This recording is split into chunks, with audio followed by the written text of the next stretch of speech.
외톨이 소년.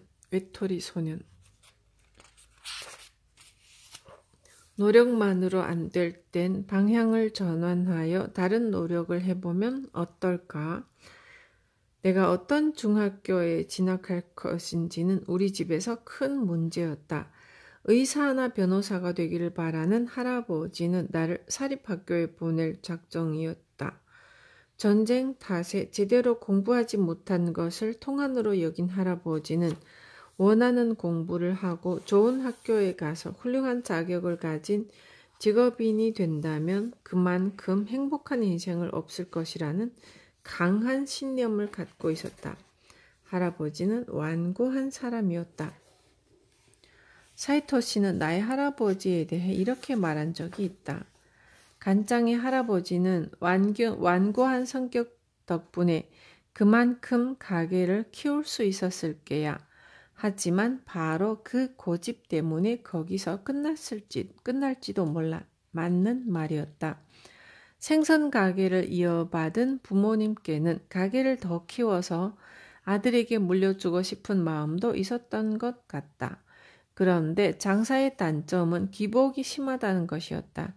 그러다 보니 자격이 있으면 수입도 안정된다. 의사나 변호사가 되면 사회적인 지위와 신용도 달라진다라는 할아버지의 말에 귀가 솔깃해질 수밖에 없었고 무엇보다 할아버지가 내놓는 안정, 지위, 신용이라는 패에 대항할 만한 카드를 갖고 있지 못했다. 솔직히 말해 나 자신은 어느 쪽이든 상관없었다. 사이토 씨의 가르침을 받아 초등학교 신분으로 노점상이 되었을 때는 어엿한 상인이 된 것 같아 기뻤지만 의사나 변호사도 폼이 날 것 같고 무엇보다 고집불통 할아버지가 바라는 바이니 그 기대에 부응해야 할 것 같은 일종의 의무감이 느껴졌기 때문에 나는 사립학교에 가게 되나 보다 생각하고 할아버지가 정해준 길을 따라 어떤 의문도 품지 않고 나아갔던 것이다.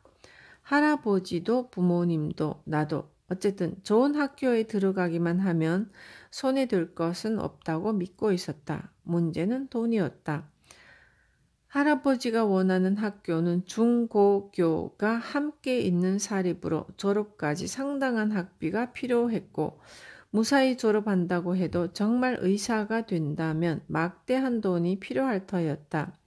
내 밑에는 남동생까지 있었으므로 우리 가족의 가장 큰 현실적인 문제는 역시 돈이었다. 당시 우리 집에는 월말이 되면 매일 밤 말린 쥐노래미가 반찬으로 나오는 쥐노래미 주간이라는 것이 있었다. 또 쥐노래미예요? 내가 불평하면 어머니는 고개를 끄덕이며 그래 맛있잖아 라고 말씀하셨다. 그거야 맛이 없는 건 아니지만 매일 밤이라고요. 매일 밤. 쥐노래미는 가게에서 팔다 남은 물건이었다. 이런 이야기를 쓰면 어머니는 눈물을 흘릴지도 모르지만 어릴 때 나는 고기라는 것은 모두 꼬챙이에 꿰인 것인 줄로만 알았다. 우리 집에서는 잘게 썬 돼지고기나 햄을 파와 함께 꼬챙이에 꿰어 빵가루에 묻혀 튀긴 것이 고기였고 거기에 밥을 2~3공기는 먹어야 할 만큼 매운 소스를 듬뿍 뿌려 먹는 것이 월말의 지정 메뉴였다. 사실 그렇게 월말 메뉴가 정해진 것은 나 때문이기도 하다. 나는 어릴 때부터 몸이 약한 데다 오랫동안 아토피로 고생했고 1년 내내 감기를 달고 살며 병원을 제 집처럼 들락거린 탓에 치료비가 쌓이면 결국 식사에까지 영향이 미치는 것이다. 그렇다고 해서 심각하게 처지를 비관한 적도 배를 고른 적도 없는데 어머니에게는 이 무렵의 기억이 먹이 가시처럼 걸려있는지 쥐노래미밖에 먹이지 못했다. 제대로 의사에게 보이지도 못했다고 하시며 지금도 눈시울을 적시곤 한다. 나도 부모가 되어보니 어머니의 심정이 이해가 간다. 어떤 부모든 자식에게 그런 경험은 시키고 싶지 않을 것이다. 할아버지가 힘겹게 키운 가게에는 내가 초등학교 고학년쯤 되었을 무렵 할아버지의 고집도 한몫하여서 급속히 쇠락해 갔다. 그렇게 해서 본전은 찾을 수 있을까요? 이 말에 충격받은 일에 어머니는 자녀 교육, 가게, 더 나아가 자신의 인생에 관해 여러모로 고민하고 있는 것 같았다.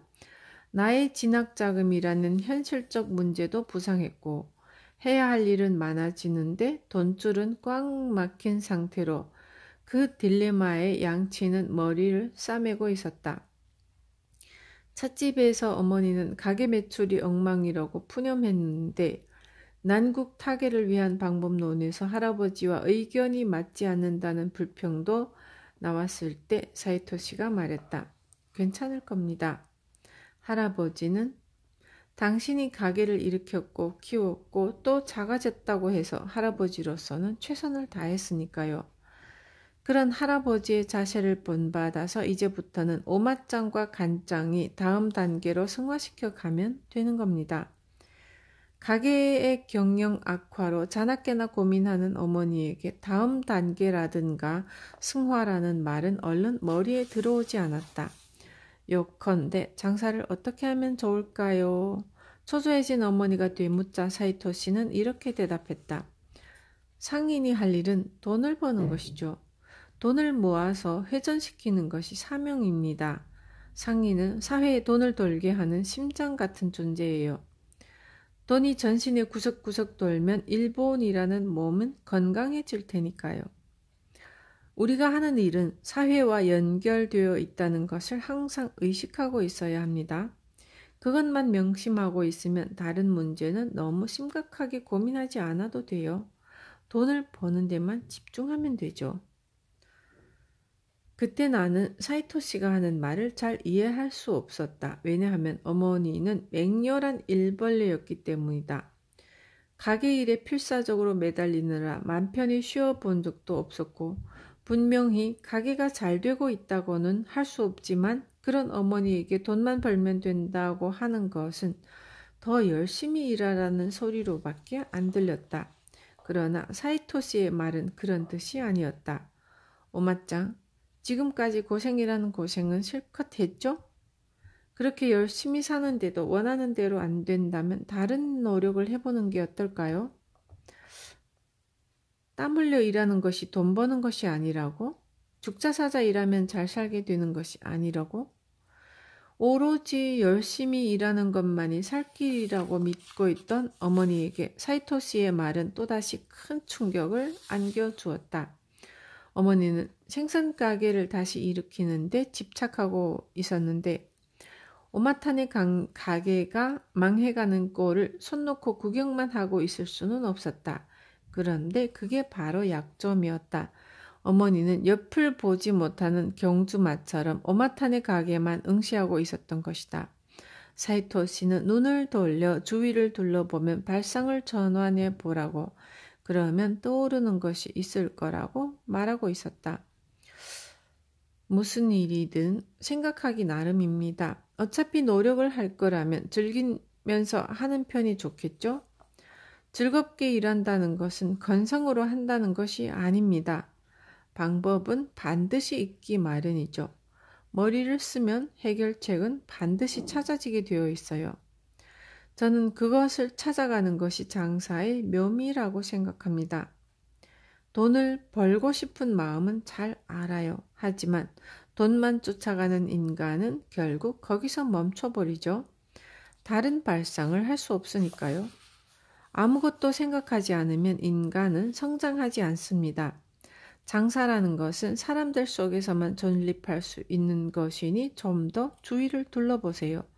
사람들에게 도움이 될 만한 일도 생각해 보면서 말이죠. 그것이 진정한 상인입니다. 그럼으로써 우리도 인간으로서 함께 성장해 가는 것이죠. 어머니와 같은 지독한 일벌레는 아무것도 하지 않아도 다 잘 될 수 있다라는 류의 이야기는 절대로 믿지 않는다. 어머니도 타고난 상인이었다. 무슨 일을 하는지 그에 걸맞은 노력이 필요하다고 생각했다. 그런데 다른 노력이 있다는 발상은 머리를 한 대 얻어맞은 것처럼 신선한 충격을 안겨주었다. 더구나 장사를 함으로써 인간으로서 성장해 갈 수 있다라는 부분에서 어머니는 눈을 크게 떴다. 그렇다. 현실을 타개하려면 나 자신부터 변해야만 한다. 생선 가게가 아니라도 좋다. 그건 시아버지의 가게이다. 나는 내 장사를 하면 된다. 나도 어엿한 상인이고 머리를 써서 돈을 벌자. 그것이 가족을 위한 일이고 세상을 위한 일이고 결국 나 자신을 위한 일이다. 어머니의 가슴 속에서 무언가가 본물처럼 터져 나오고 있었다. 나는 이때 아직 사이토 씨의 이야기를 잘 이해하지 못하고 있었다. 그쯤 가게 매상이며 내 학비 때문에 벌어지는 부모님의 말다툼을 자주 목격한 나로서는 사람을 돕는 것도 좋지만 우리 집 코가 석자 아닌가 하는 시시한 걱정을 하고 있었던 것이다. 어머니는 곧바로 다른 노력을 시작했다. 사이토 씨의 건강식품 판매 대리점을 세운 것이다. 대리점이라고 해도 생선 가게 일을 내팽개칠 수는 없었으므로 월요일부터 토요일까지 본업에 충실하고 휴일인 일요일에만 할아버지 몰래 신중하고 조용하게 판매하는 이른바 주말 기업이었다. 처음에는 지인의 집에 찾아가기도 하고 근처 미용실이나 오래 알고 지내는 가게에 상품을 진열하는 방식을 취하기도 했다. 그러던 어느 날 지망하는 중학교를 정해야 할 때가 되자 어머니는 나를 불러 말했다. 학비는 이제 걱정 없으니까 넌 공부만 열심히 해라. 생긋 웃으며 자신있게 고개를 끄덕이는 어머니의 모습이 낯설었지만 나는 금세 그 이유를 알게 되었다. 사이토 할아버지가 해준 말.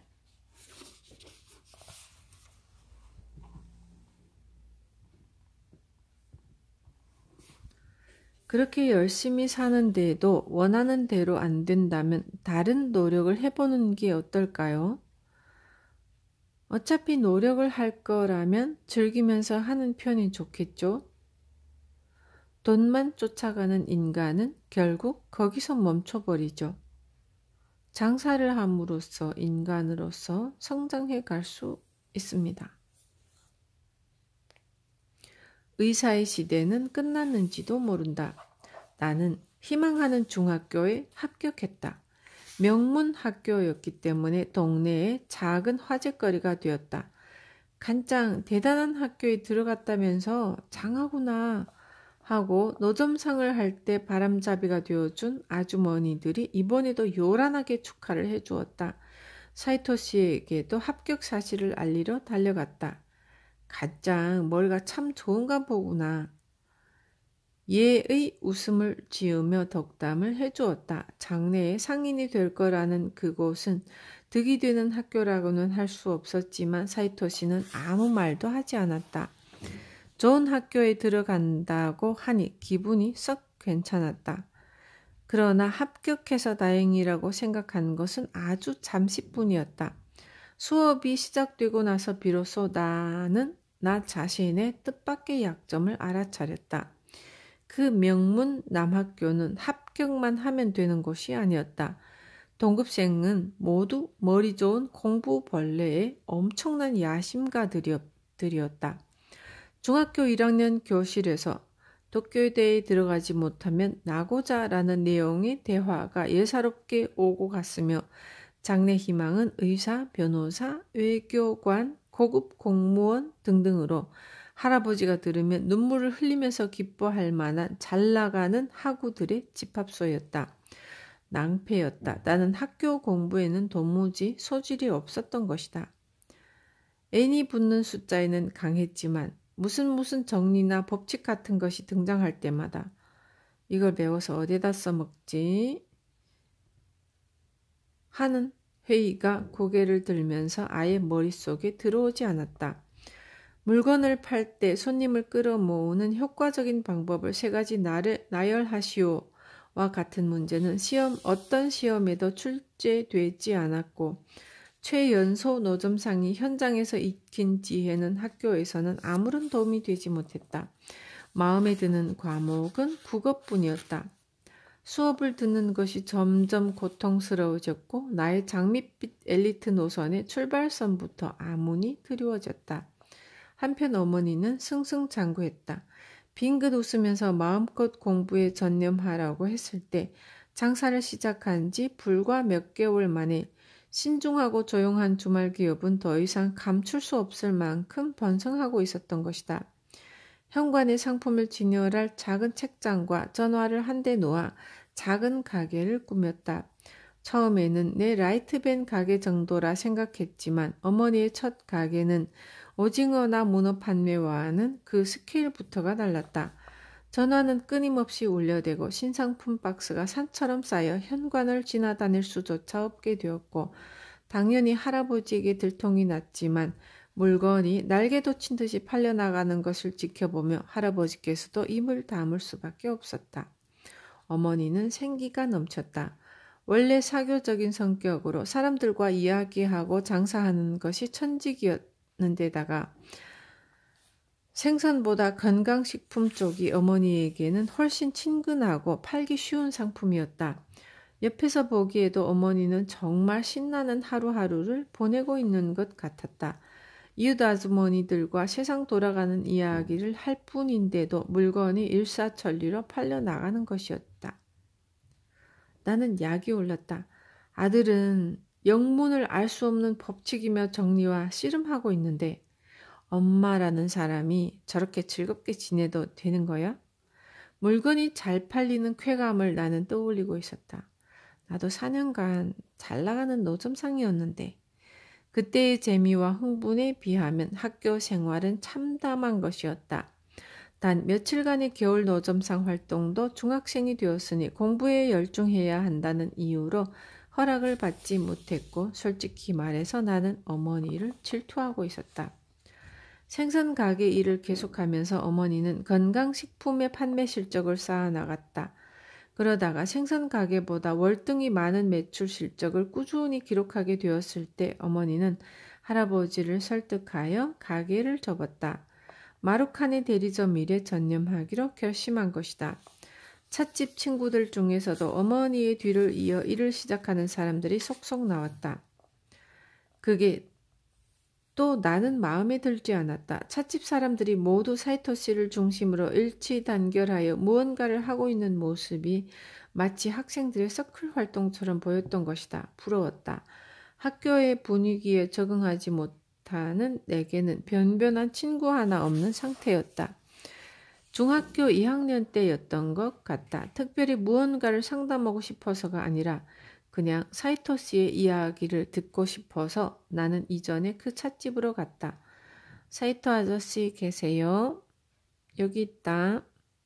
푸근하게 웃는 얼굴이 보였다. 내가 학교 생활이 재미없다고 말하자. 간짱, 앞으로 뭐가 될 건지는 정했어? 할아버지는 의사나 변호사가 되라고 하지만 간짱은 어느 쪽이 되고 싶은데? 그렇게 물으니 말문이 막혔다. 할아버지의 기대를 저버리면 안 될 것 같다는 생각이 들었을 뿐이고요. 저는 솔직히 어느 쪽이든 상관없어요. 저는 폼 잡는 걸 좋아하거든요. 하지만 성적이 바닥이라 양쪽 다 무리예요. 라고 솔직히 털어놓을 수는 없는 노릇이었다. 어릴 때 병원을 제 집처럼 들락거렸으므로 변호사보다는 의사 쪽이 더 친근한 느낌이 들었기에 의사요 라고 대답했다. 그러자 사이토 씨는 그래 의사가 되고 싶다고? 그런데 간짱이 어른이 될 무렵에는 의사의 시대는 이미 끝나 있을지도 몰라 하고 말했다. 소위 3고가 인기를 누리던 시대였다. 여자들의 이상적인 결혼 상대는 키가 크고 학력이 높고 수입이 높아야 한다는 것이다. 신장은 별도로 놓더라도 나머지 2고의 최고봉이 의사였다. 하지만 사이토 씨는 장서로 봤을 때 의사는 장래성이 없다고 했다. 본전을 찾는데 시간과 돈이 너무 많이 든다는 것이었다. 의사는 인턴 과정을 거쳐야 하니까 앞으로 15년이나 20년 후에야 홀로서기가 가능하지. 그때는 환자와 노인의 수가 증가해 있겠지만 의사의 수도 점점 많아질 거야. 게다가 지금 미국에서 유행하고 있는 건강보조식품이 일본에도 밀려 들어오겠지. 간장이 어른이 될 무렵에는 의사는 그다지 인기 직종이 아닐지도 몰라. 이 이야기를 들은 지 10수년이 흘렀다. 의사가 남아돌고 건강보조식품이 전성기를 구가하고 있는 이 시대를 사이토 씨는 예견했던 것이다. 그렇다고 해서 의사가 되지 말라는 건 아니야. 간장이 의사가 되기로 마음을 정했다면 정말로 사람들을 기쁘게 하는 의사, 좋은 의사가 되었으면 해. 그러기 위해서는 준비를 해나가야 한다는 거지. 20년 후에 예기치 못한 상황에 직면해서 당황하지 않도록 세상 돌아가는 이치를 잘 살펴봐야 한단다. 앞을 내다볼 줄 알아야 하고 간장이 어른으로 살아갈 시대에 대해서도 고민해 봐야 한다는 거야. 내게 미래는 없었다. 희망하는 중학교에 합격하는 것이 미래였을 뿐 더 이상의 미래는 생각해 본 적도 없었다. 어리석게도 좋은 학교에 들어가기만 하면 공부는 저절로 될 줄 알았고 저절로 인텔리 노선이 열려 저절로 할아버지가 기대하는 의사가 될 수 있으리라 믿었다. 아직 중학생이니 불가능한 일이 아니라고 동정해주는 분이 있을지도 모르지만 사이토 씨는 중학교 때 학업을 단념하고 사회에 뛰어든 인물이다. 이미 중학생 때 자신의 장래를 스스로 결정한 것이다. 나는 사이토 씨에게 배운 장사의 재미를 자신의 장래와 연결시키지 못했다. 장사는 재밌지만 장래는 또 다른 것이다. 밝은 미래를 위해서는 좋은 학교가 우선이다. 라고 말씀하신 할아버지의